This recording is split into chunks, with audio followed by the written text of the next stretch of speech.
Guys, আজকে হচ্ছে Sunday. আজকে সানডের দিনে আমার মা কি কি মেনু করেছে চলো তোমাদেরকে আমি স্টেপ বাই স্টেপ দেখাই। এটা হচ্ছে পিপুল শাক। এটা আপনারা অনেকে চিনবেন না।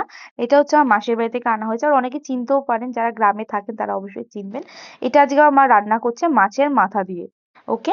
একটা কড়াইতে তেল গরম করে তার মধ্যে কিছু থেতো করা রসুন, দুটো কাঁচা লঙ্কা দিয়ে একটু নাড়িয়ে চাড়িয়ে নিতে হবে। তারপর মাছের মাথাটা দিয়ে ভালো করে আবার একটু ভাজতে হবে। এর ওপর একটু নুন, একটু হলুদ দিয়ে আবার একটু ভালো করে ভেজে নেবেন।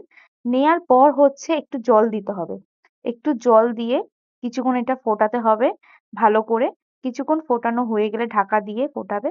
তার উপর যে পিপুল শাকগুলো রয়েছে সেইগুলো দিয়ে দেওয়া হবে। সেইগুলোকে একটু নাড়িয়ে চাড়িয়ে কিছুক্ষণ ঢাকা দিয়ে দিয়ে করতে হবে। তার উপর একটু রসুন ছড়িয়ে দিতে হবে।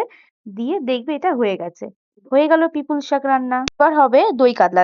মাছটাকে ভালো করে নুন, হলুদ, লঙ্কার গুঁড়ো আর একটু তেল দিয়ে মা ভালো করে মাখিয়ে রেখেছে 10 মিনিট আগে। আর এইগুলো যেগুলো দেখালাম এগুলো সমস্ত কিছুই আমাদের রান্নাতে লাগবে। চলো আমি স্টেপ বাই স্টেপ বলতে থাকছি।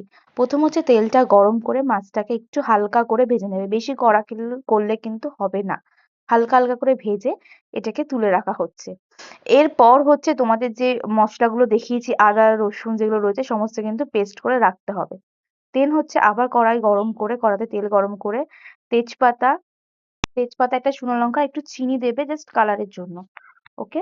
দেন এইগুলোকে দিয়ে ভালো করে ফ্রাই করে তারপর আদা রসুন, যে টমেটোটা রাখা ছিল সেই সমস্ত কিছু দিয়ে ভালো করে নাড়িয়ে চাড়িয়ে নিতে হবে। তাই একটু নুন, একটু হলুদ দিয়ে দিতে হবে। দিয়ে আরেকটু ভালো করে নাড়িয়ে চাড়িয়ে নেওয়ার পর তোমাদের দিয়ে দিতে হবে হচ্ছে, এরপর হচ্ছে দেবে টক দই। আমরা 2 চামচ টক দই দিয়েছিলাম। টক দই দিয়ে ভালো করে নাড়িয়ে নিতে হবে। এরপর হচ্ছে চাল মগজ, কাজু, পোস্ত, এই 3টে জিনিস একসাথে বেটে রাখা হয়েছিল। এই 3টে জিনিস 2 চামচ করে আমরা দিয়ে দিলাম। এরপর ভালো করে নাড়িয়ে নিতে হবে। নেয়ার পর হচ্ছে দিতে হবে জিরের গুঁড়ো, লঙ্কার গুঁড়ো। দিয়ে আবার আমরা ভালো করে নাড়িয়ে নেবো। যাতে মশলাটা কোনো রকম ভাবে লেগে না যায় সেটা কিন্তু ভালো করে দেখতে হবে। কনস্ট্যান্ট কিন্তু আমাদের নাড়াতে হবে খুন্তি দিয়ে। দেন এরপর দিয়ে দেবো একটু দুধ। সেটা সামান্য পরিমাণে একটু দুধ দিয়ে দেবে, যাতে জলের বদলে দুধটা দিচ্ছে যাতে লেগে না যায়। ওকে। তো ভালো করে নাড়ানোর পর কনস্ট্যান্ট, তারপর তোমাদেরকে একটু ঢাকা দিয়ে করতে হবে। ঢাকা দেওয়ার পর দেন তোমাদের যে ভেজে রাখা মাছগুলো ছিল সেইগুলোকে তার মধ্যে দিয়ে দিতে হবে। ভেজে রাখা মাছগুলোকে একের পর এক দিয়ে ভালো করে নাড়িয়ে ছাড়িয়ে দেন এটাকে আমরা নামিয়ে নেবো। দেখেছো কালারটা কত সুন্দর এসেছে? দেন এটাকে আমি সার্ভ করে দেখাচ্ছি তোমাদেরকে কেমন দেখতে লাগছে। আর খেতেও কিন্তু খুব সুন্দর হয়েছিল। পরে হবে ঘ্যাটকল পাতা রান্না, যেটা আপনারা সবাই জানেন। প্রথম হচ্ছে কড়াইতে দুটো শুকনো লঙ্কা, জিরে, কালো জিরে ভালো করে গরম করে নিতে হবে। নিয়ে নামিয়ে কড়াইতে একটু তেল দিয়ে দিতে হবে। কয়েকটা রসুন, কয়েকটা কাঁচা লঙ্কা দিয়ে ভালো করে ফ্রাই করতে হবে। এরপর হচ্ছে ঘাটকল পাতাটা দিয়ে দিতে হবে। ঘাটকল পাতার উপর একটু নুন, একটু লবণ দিয়ে ভালো করে কিন্তু নাড়াচাড়া করতে হবে। ওকে। এটা ঢাকা দিয়ে দিয়ে করতে হবে। শাকটা দেখবে যে এতটা শাক রয়েছে, পরে কিন্তু একদম একটুখানি শাক হয়ে যাবে।